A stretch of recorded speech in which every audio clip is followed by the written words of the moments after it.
कोकणातील प्रत्येक घडामोडींचे लाईव्ह अपडेट पाहण्यासाठी आताच कोकण कट्टा लाईव्हच्या सोशल मीडियाच्या सर्व प्लॅटफॉर्मला लाईक, फॉलो आणि सबस्क्राईब करा। मुंबई गोवा महामार्गावरील कामथे येथे रस्त्याच्या बाजूला थांबलेल्या कंटेनरला आयशर टेम्पोची मागून जोरदार धडक बसल्यानं या अपघातामध्ये दोघांचा मृत्यू झालाय। ही घटना गुरुवारी सकाळी घडलेली आहे। या अपघातामध्ये ऋत्विक शिरोडकर, रामकृष्ण शेहनी अशी मृत्यू झालेल्यांची नावं आहेत।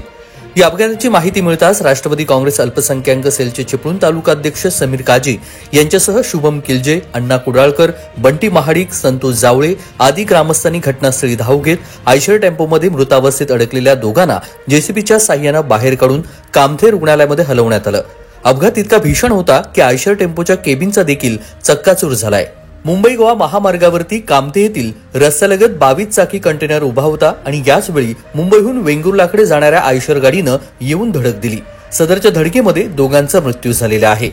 सदरच्या अपघाताची माहिती मिळताच चिपळूण पोलीस घटनास्थळी दाखल झालेत। कोकण कट्टा न्यूज, चिपळूण, रत्नागिरी।